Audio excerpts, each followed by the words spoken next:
Hello বন্ধুরা, তোমরা না বললো আমি চলে আসছি তোমাদের সামনে। হি হি হি। 哎呦我的妈！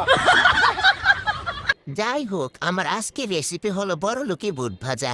এভাবে নাকি বড় লোকেরা বুট ভাজে শুনে আর দেরি করে নাই। আমি গরিব হয়েছি তো কি হয়েছে, উঠে দৌড় দিছি রান্নাঘরে বড়লোকি বুট ভাজা করতে। প্রথমে বুটগুলো ভালো করে ধুয়ে দুটো আলু দিয়ে সিদ্ধ করে নিতে হবে। তারপর পরিমাণ মতো তেলে পেঁয়াজ ও রসুন কুচি দিয়ে হালকা ভেজে নিতে হবে।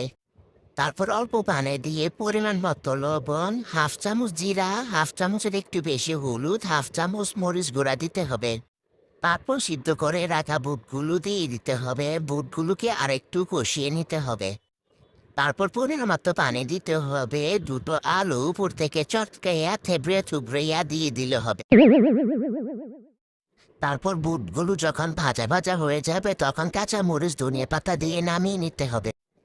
ও মা গো মা, বড়লোকি বুট ভাজা খেয়ে এখন আমি খুব খুশি।